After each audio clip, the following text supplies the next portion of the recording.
오늘은 우리 하나님을 힘입어라는 제목으로 하나님의 말씀 증거하도록 하겠습니다.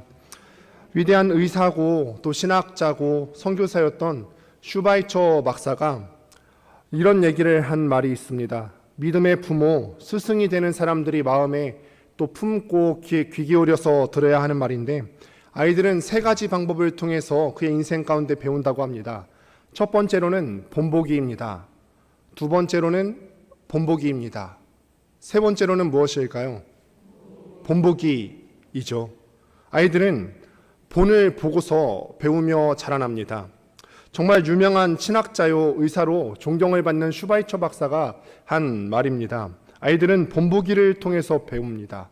부모가 아무리 좋은 말을 하고 아무리 아름다운 말을 해도 말뿐이라면 부모들은 아이들에게 좋은 스승이 될 수가 없습니다. 그렇기 때문에 부모들이 먼저 생각해야 될 것은 내가 어떤 말을 아름답게 해야 될 것인가를 생각하는 것이 아니라 내가 어떤 좋은 것을 배워야 하는 것인가를 생각하셔야 합니다. 왜냐하면 부모들이 좋은 것을 배우려고 할 때 내가 배우는 좋은 것을 나중에 자녀들도 배우게 될 것이고, 또 내가 부모로서 배우려고 하는 태도까지도 언젠가는 자녀들이 배우게 될 것이기 때문에 그렇습니다. 그렇다면 우리는 무엇을 배워야 할까요? 우리에게 좋은 본이 되어주시는 분이 계시죠. 예수 그리스도를 배워야 하죠. 부모들은 좋은 본이 되는 예수 그리스도의 본을 받아서 배우고자 노력해야 되고, 그 본을 자녀들에게 보여주어야지 가정에서 신앙의 대가 끊기지 않게 될 것입니다. 우리가 그렇게 훈련되기를 바랍니다. 주님을 본받기를 바라고 부모 세대가 주님을 열심히 본받기를 힘써서 우리의 자녀들 또한 그 믿음의 계승이 이루어지기를 바랍니다. 데살로니가 교회도 그랬습니다. 그것에 들어간 사도 바울을 통하여서 데살로니가 교회가 세워지게 되었고, 데살로니가 교회는 칭찬받는 교회로 자라나게 되었습니다. 지난 시간에 우리가 말씀을 통해서 배워 알듯이 그곳에서는 칭찬받는 사람들이 많이 있었고 기억에 남을 만한 믿음의 사람들이 많이 생겨났음을 우리가 보게 되었습니다. 그리고 믿음의 본이 되는 교회였죠. 그들이 믿음의 본이 될 수 있었던 이유는 무엇이냐면, 사도 바울이 사랑과 애정을 가지고 데살로니가 교회 사람들에게 본을 보여주었고 교인들은 사도 바울을 보고 배웠습니다. 그 결과 그들도 믿는 모든 자들에게 본이 되는 교회가 될 수가 있었던 것입니다. 저는 문득 하나님께서 제게 주신 축복이 무엇인가 올 한 해 가운데 생각해 보게 됩니다. 올 한 해 가운데 여러분들께서는 어떤 은혜를 누리며 살아가셨습니까? 어떤 은혜가 있으세요? 12월 달이 되면은 주로 한 해를 마무리하면서 또 생각하는 시간이 많이 있을 텐데, 또 은혜를 헤아려 볼 수 있는 시간이 되기를 바랍니다. 제가 권능교회에 온 것은 저에게 복일까요? 아닐까요? 복이시요. 제가 좋은 성도님들과 함께 사역하게 된 것은 저에게 올 한 해 있어서의 가장 큰 복 중에 하나일 것입니다. 또 17년 전, 18년 전 제가 만남의 복이 있었던 적이 있습니다. 부모님도 잘 모르시는 일일 텐데요. 대학 생활을 하면서 약간 방향성을 잃었던 적이 있었어요. 그때 어떻게 해야 될지, 어떤 방향으로 나아갈지 몰랐을 때 저에게 좋은 만남의 복이 있었어요. 저의 3살 위에 선배 한 명이 있었는데, 그 선배가 방황하는 저에게 붙어서 1년 내내 저를 따라다니는 겁니다. 그런데 제가 그냥 만나자고 하면 만나주지 않으니까 저에게 밥을 사주기 위해서 학교 식당 알바를 날마다 하는 거예요. 그때는 그 선배의 가세도 아버지가 돌아가셨던 해였기 때문에 가세가 기울었던 때인데, 저를 사랑하는 마음을 가지고 그렇게 계속해서 수고하고 애썼던 모습들이 기억이 납니다. 한 2년쯤 흘러서 시간이 지나고 나서 보니까 어느새 그 형이 설거지하고 있는 그 옆에서 저도 같이 설거지를 하고 있더라고요. 저도 제가 맡은 사람들을 위해서 같이 애쓰고 수고했던 그런 믿음의 본을 받은 적이 있습니다. 보고 배운다는 사실을 얘기하고 있는 겁니다. 먼저 우리가 사랑의 본을 보여준다면 그 사랑의 본을 보고 배우는 사람들이 분명히 생기게 된다는 사실을 말씀드리고 있습니다. 또 그 축복 말고 다른 만남의 축복도 있지요. 힘들 때 언제나 우리의 든든한 울타리가 되어주는 친구들도 있고요. 또 우리에게 언제나 평안함을 안겨다주는 가족들, 아내와 자녀들이 또 있게 되고, 목회적으로도 좋은 성도님들 만나서 사역하고 있는 것이 한 개인으로서 얼마나 큰 복인지 모릅니다. 그런데 때로는요, 이런 만남이 늘 축복이 되는 것은 아닌 것 같아요. 때로는 이 만남이 축복이 되지 않고 헛것이 되는 경우가 있음을 보게 되는데, 오늘 본문 1절 말씀을 보니까 이렇게 기록합니다. 함께 1절 말씀 읽어보겠습니다. 시작.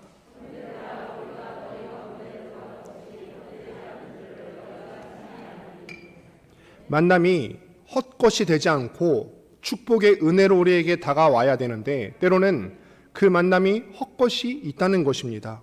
사도 바울이 데살로니가 교회를 만난 것은 축복이었을까요? 아니면 헛것이었을까요? 축복이었습니다. 헛된 만남이 아니었어요. 그렇다면 우리는 생각해 볼 수 있지요. 사도 바울은 어떻게 데살로니가 교인들을 만날 수 있게 되었을까? 그 만날 수 있게 된 이유는 무엇이냐면, 사도 바울이 먼저 예수 그리스도를 만났기 때문에 그렇습니다.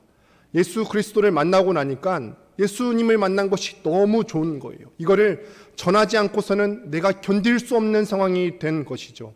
사도 바울이 먼저 예수님을 만나서 그 높았던 곳에서 낮은 자리로 내려오게 되었고, 죽이는 자에서 살리는 자로 변화를 받게 되었던 것입니다. 그렇기 때문에 자기가 만난 이 예수님, 자기의 인생을 바꿔주신 이 예수 그리스도를 데살로니가 교인들하고 연결시켜 주고 싶었던 거죠. 데살로니가 교회를 신부 삼아서 예수님을 신랑 삼아서 서로 연결시켜 주고 있었던 것입니다. 이 일에 애를 쓴 결과 데살로니가 도시의 사람들은 데살로니가 교인들이 되었고, 그곳에 하나님의 나라가 우상의 도시에 자리 잡을 수 있게 되었던 거죠. 그런데 사도 바울이 데살로니가에 들어가서 예수님을 주선하기 전에 사도 바울이 그 전의 과정들이 다 편했던 것은 아닙니다. 2절에 보니까 빌립보에서 고난과 능욕을 받았다라고 기록이 되어 있습니다. 사도행전을 보면 아시겠지만 사도 바울이 빌립보에서 어떤 일을 겪었죠? 감옥에 갇혀서 복음을 전하니까 감옥에 갇혀서 매를 맞고 핍박받고 능욕받았던 그런 모습을 보게 됩니다. 원래는 아시아로 가려고 했었죠. 사도 바울이 아시아에서 복음을 전하려고 했는데 어떤 도시에서 유럽으로 가라는 부름을 받았죠? 이거 한번 들으시면은 절대 안 잊어먹으실 건데, 드로아라는 도시에서 주의 사자가 부르시는 거예요. 유럽으로 들어와. 죄송합니다. 부르시는 겁니다. 절대 안 잊어먹겠죠. 그래서 이 사도 바울이 드로아라는 곳을 떠나서 마게도니아 지역의 첫성이었던 빌립보 지역으로 가서 복음을 전하는데 감옥에 갇히고 고통과 능욕을 받습니다. 로마 시민이었지만 법정에 서보지도 못한 채 매를 많이 맞고 감옥에 갇혔습니다. 분명히 사도 바울의 삶이 예수님을 만나고 늘 평탄한 것이 아니었어요. 이런 고난을 당했어요. 예수 믿었으면 뭔가 축복이 따라와야 될 것 같고 평탄할 것 같은데 그렇지 않았다는 것입니다. 그렇다면 여러분, 복음 전하다가 내가 복음 전하면 축복이 따라와야 되는데 이런 고난받음과 능욕이 있다면 내가 이거를 그만둬야 되나 생각해 볼 수 있지 않겠습니까? 그런데 바울은요, 빌립보 감옥에서 나온 이후에 데살로니가로 다시 한번 들어가서 예수님의 복음을 전하려고 합니다.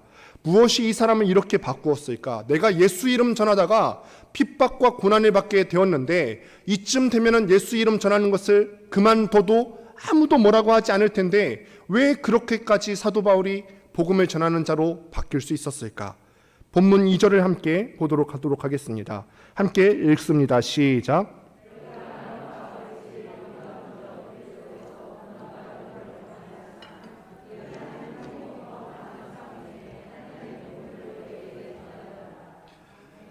오늘 제목과 같죠? 사도 바울이 그렇게 할 수 있었던 이유는 무엇이냐면 우리 하나님을 힘입었다. 하나님을 힘입었다는 거죠. 하나님만이 유일한 이유가 되는 것입니다. 그래서 우리가 신앙생활을 하고 또 교회 생활을 하면서도 늘 이것을 우리 마음 가운데 품어야 될 줄로 믿습니다.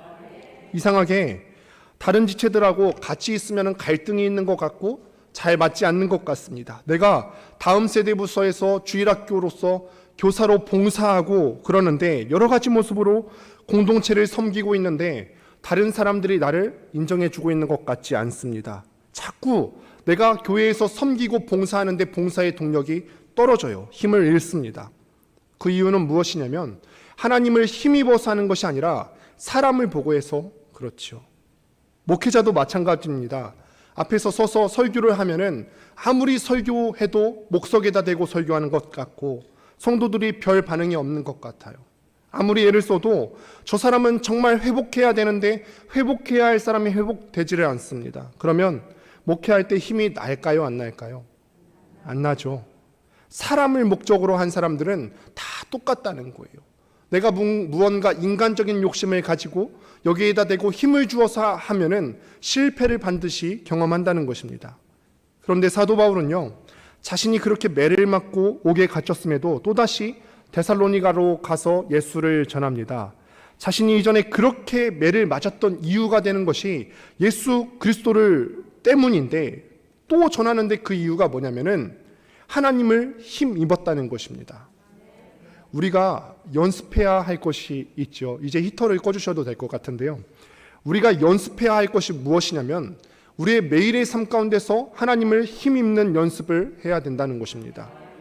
여러분, 우리가 인생을 살다 보면은 왜 어려움을 만나지 않겠습니까? 피가 터지고 피부가 찢겨져 나가는 아픔을 경험합니다. 때로는 외로움과 오해라고 하는 감옥 가운데 갇혀 있지요. 이것이 나이 많은 사람들이 오랜 시간 거쳐오면서 나이 많은 사람들에게만 삶의 고통이 있습니까? 그렇지 않습니다. 어제 들어보니까 소유도 그렇게 인생의 고통이 있대요. 8살인데 인생의 고통이 있고 힘들대요. 옆에서 들었는데요.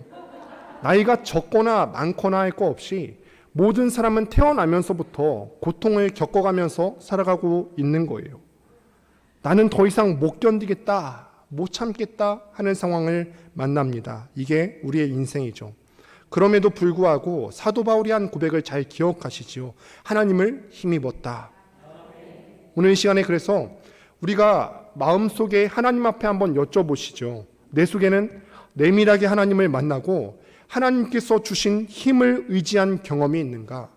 가장 최근에 여러분들이 하나님을 의지해서 하나님을 힘입어서 여러분들에게 있는 고난과 아픔을 경험하신 적이 있다면 언제입니까? 이것이 멀면 멀수록 여러분들의 신앙에 위기가 왔다는 징표가 될 것입니다. 우리가 우리 자녀에게 보여주어야 하는 믿음의 교본은 큰 교회 만드는 기술이 아닙니다. 우리가 우리 자녀에게 보여주어야 하는 믿음의 본은 헌금을 많이 하는 기술이 아닌 줄로 압니다. 그 어떤 순간에도 내 속에서 내밀하게 역사하시는 하나님을 힘입는 것, 내 부모가 하나님을 계속해서 집안 가운데서 가정 속에서 하나님을 힘입는 연습을 보여주셔야 하는 것입니다. 이게 목회자가 성도들에게 보여줘야 되는 본이겠고, 또 영적인 리더십들이, 직분자들이 팔로워들에게 보여주어야 되는 믿음의 본이 아닐까요? 우리에게는 이 간증이 우리 권능교회 가운데 가득 넘치게 되기를 원합니다. 여러분, 고난이 분명히 있습니다. 우리가 진정으로 예수님을 믿는 제자가 되었다면 반드시 고난을 당할 것입니다. 왜냐하면 우리가 몸담고 살아가고 있는 이 세상은 예수님의 제자가 아니기 때문에 그렇죠. 마귀적인 이 세상 가운데서 우리가 예수님의 제자로 살려 하면은 그 진정성, 내가 예수님을 사랑하는 것이 깊어지면 깊어질수록 우리에게 고난도 박해도 많아질 것입니다. 그때 우리 권능교회가 아름다운 교회로, 또 끊임없이 기억되는 교회로, 믿는 자들의 본이 되는 교회로 남으려면은 우리에게 한 가지 있어야 되는 것이 있는데 바로 하나님을 힘입는 거죠. 저와 여러분이 우리 권능교회가 깊이 있는 이 힘을 경험할 수 있게 되기를 주님의 이름으로 축원합니다. 바울이 이 힘을 갖고 지금 데살로니가에서 복음을 전했는데 모든 사람들이 다 바울을 좋아한 것 같지는 않습니다. 3절에 보시게 되면은 간사함이나 부정에서 난 것이 아니오 속임수로 하는 것도 아니라 변명을 합니다. 사도 바울이 이 성도들 앞에서 내가 너희에게 말하는 것은 간사함으로 하는 것도 아니고 부정해서 하는 것도 아니고 속임수로 하는 것도 아니다. 변명을 했다는 말은 무엇이냐면 데살로니가 교인들이 다 바울을 좋아하는 것이 아니라 그들 중에 일부는 바울더러 이렇게 얘기하는 거죠. 너 우리를 속이는 거 아니냐? 너 간사한 말로 우리를 속이려고 하는 거 아니냐? 너의 말하는 너의 마음 속에는 부정한 것이 있는 거 아니겠냐? 이렇게 바울을 욕하는 사람들이 있었다는 거예요. 사실 이 말은 바울이 데살로니가에서만 들었던 말은 아니고 고린도 교회에서도 이 말을 들었습니다. 어떤 주석에 의하면은 부정하다라는 말이 어떤 성적인 문제를 의미하는 것이기도 한다고 합니다. 바울은 너무 여자를 밝혀 이런 심각한 의미가 될 수도 있다는 거죠. 물론 다른 해석에는 그렇게 표현되지 않는 경우도 많은데 여하간 이 말을 종합해서 우리가 이해할 때는 어떤 말로 받아들일 수 있냐면 바울이라고 해서 정말 대단한 바울 아닙니까? 그런데 그 정말 대단한 바울도 모두에게 칭찬을 받은 것이 아니라 어떤 사람에게는 모함을 받고 어떤 사람에게는 오해를 받고 좋지 않게 생각했던 사람들도 있었다는 것입니다. 이런 악의적인 루머가 계속 바울의 귀에 들리는 거죠. 그곳에서 복음 전하고 싶겠습니까? 내가 생명 내걸고 예수 이름 전하고 그들을 품으면서 복음을 전하고 있는데 내 귀에 들려오는 것은 그 노력에 합당한 결과가 아니라 너 간사한 거 아니냐? 너 속임수 쓰는 거 아니냐? 이런 소문 들려온다면은 그런 성도들이 사랑스러울까요? 차라리 먼지를 떨어버리고 떠나고 싶지 않겠습니까? 그러나 사도 바울은요, 고린도에 와서도 그 데살로니가 교인들을 잊지 못해서 계속 머리에 맴도는 거죠. 멀리 떠나왔는데 그 자기더러 간사하다고 했던 그 교인들이 계속 생각나서 심중에 기도하면서 사랑하는 마음을 품고 편지를 기록했습니다. 어떻게 사도 바울은 이 악의적인 루머에도 불구하고 데살로니가 교인들을 끝까지 사랑할 수 있었을까? 본문 4절 말씀 함께 읽어보도록 하겠습니다. 함께 읽습니다. 시작.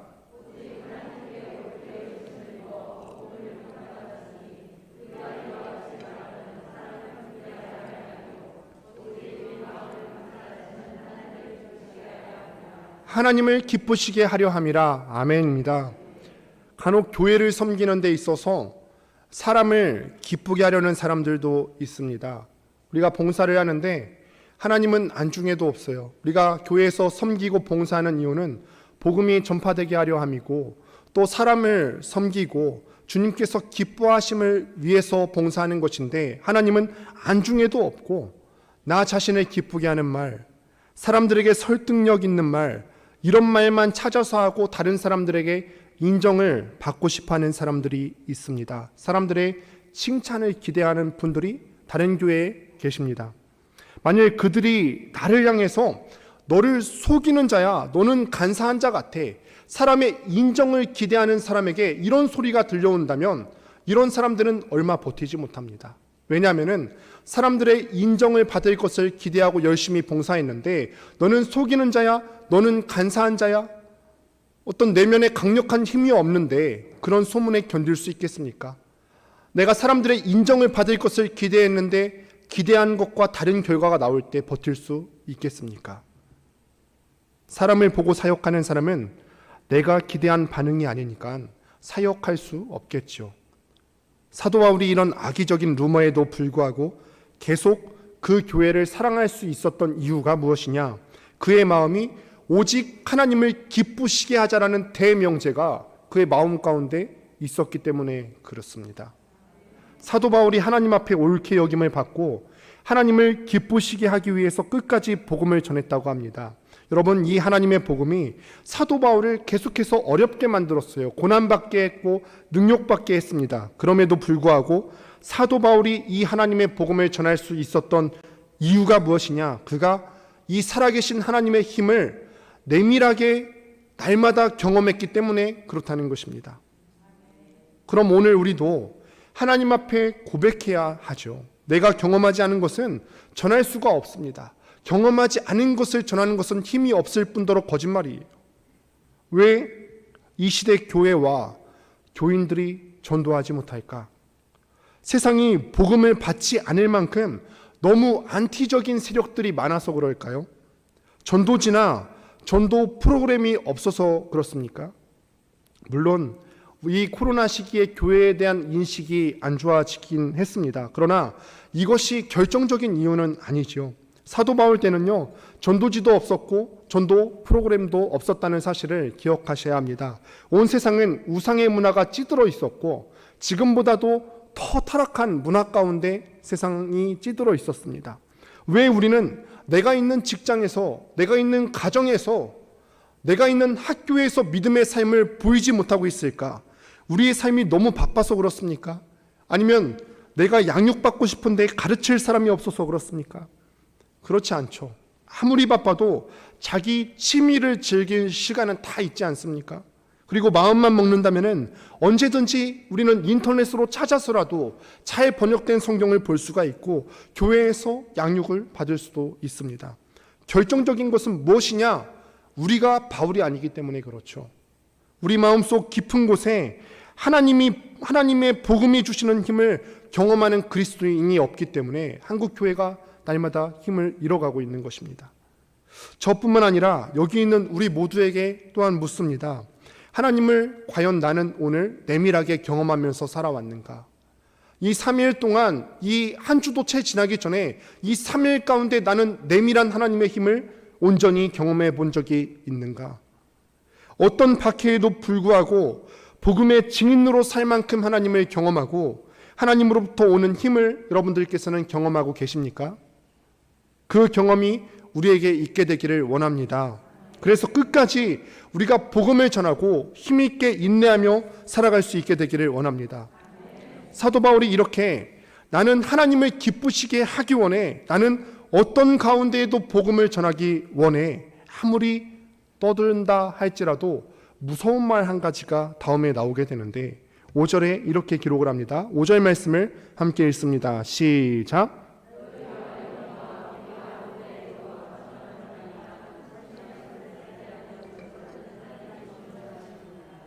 우리가 아무리 하나님을 위해서 하나님을 기쁘시게 하는 삶을 산다고 할지라도 하나님께서 우리 말에 증언해 주시지 않는다면, 하나님께서 우리의 삶에 증언해 주시지 않는다면 우리가 아무리 우리 스스로를 합리화하고 내 말이 옳다고 말하고 싶어도 그것은 틀린 거죠.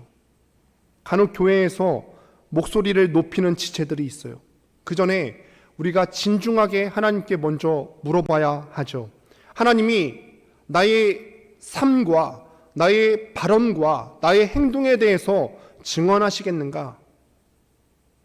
여기 하나님이 증언하시느니라, 이 말은 굉장히 중요한 단어입니다. 헬라어로 보면은 데오스, 마르투스라고 되어 있는데 데오스라고 하는 말은 하나님이라는 뜻이고 마르투스는 증인이라고 하는 뜻입니다. 즉 증인 하나님이라는 뜻이죠. 하나님께서 우리의 삶의 증인이 되어 주셔야 해요. 내가 옳다고, 나는 내가 사는 삶이 옳다고 생각해 내 스스로 자기 스스로 변호하면서 사는 삶이 아니라 중요한 것은 내 말이 옳다고 증인되어 주시는 분이 필요하다는 거죠. 내 인생의 끝에 언젠가 우리가 달려갈 길을 다 마치고 나면 하나님 앞에 서게 될 텐데 그때 하나님께서 나의 삶에 대해서, 내가 살아온 이 나그네 여정에 대해서 증인이 되어 주시겠는가? 우리에게 하나님께서는 증인이 되어 주실까요? 아니면 심판자가 되실까요? 우리가 다윗과 사울의 이야기를 잘 아실 것입니다. 이 다윗과 사울의 가장 큰 차이가 무엇이죠? 그 둘의 큰 차이가 무엇입니까? 군사력의 차이가 있죠.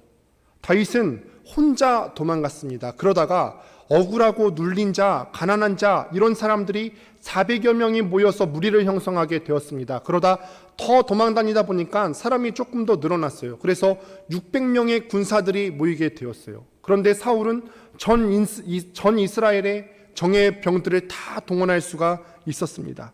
이게 굉장히 큰 차이죠.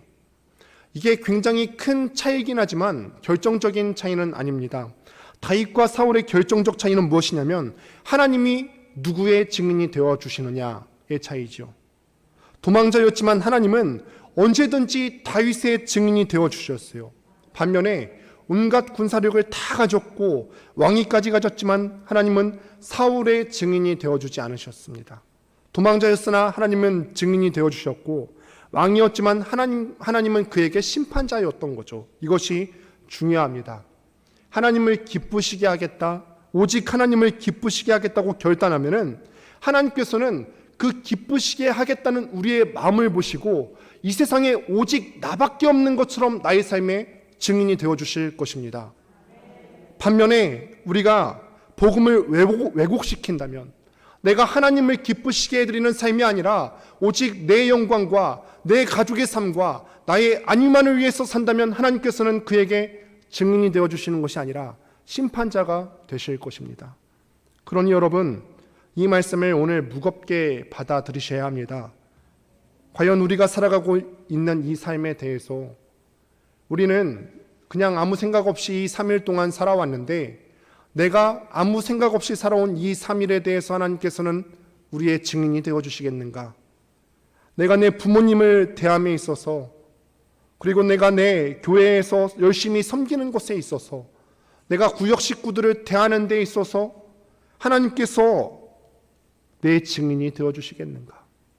내가 직장에서도 지금까지는 그리스도인을 적극적으로 내세우지 않았는데 그런 삶에 대해서도 하나님께서는 우리를 증인 되어주시겠는가? 쟤는 정말 신실해, 내가 보증한다. 쟤는 정말 신실해, 내가 보증해. 마치 욥을 향하여서 하나님께서 의로운 자라 보증하셨던 것처럼 하나님이 우리의 삶에 대해서 그렇게 증인이 되어주실지, 아니면은 쟤는 정말 말만 하는 것 같아, 자기 좋은 것만 하고 자기 영광만 취해, 겉으로는 하나님의 영광을 위해서 나를 위해서 산다고 하지만 쟤는 자기 뜻대로만 사는 사람이야, 심판자가 되실지 하나님께 우리의 권위를 넘겨드립시다. 말씀을 맺습니다. 여러분은 어떤 분이 되기를 원하십니까? 사도 바울을 본받으시기를 바랍니다. 옥에 갇혀서도 하나님으로부터 오는 그 내밀한 힘을 얻었던 그 사도 바울과 같이 하나님의 힘을 얻기 위해서 애를 쓸 수 있게 되기를 원합니다. 그렇게 하나님의 내밀한 힘을 얻고 오직 하나님의 영광을 위해서 살아갈 때 하나님께서 여러분들 삶의 증인이 되어주실 것입니다. 이 믿음 가운데 사는 여러분들 되시기를 주님의 이름으로 축원드립니다.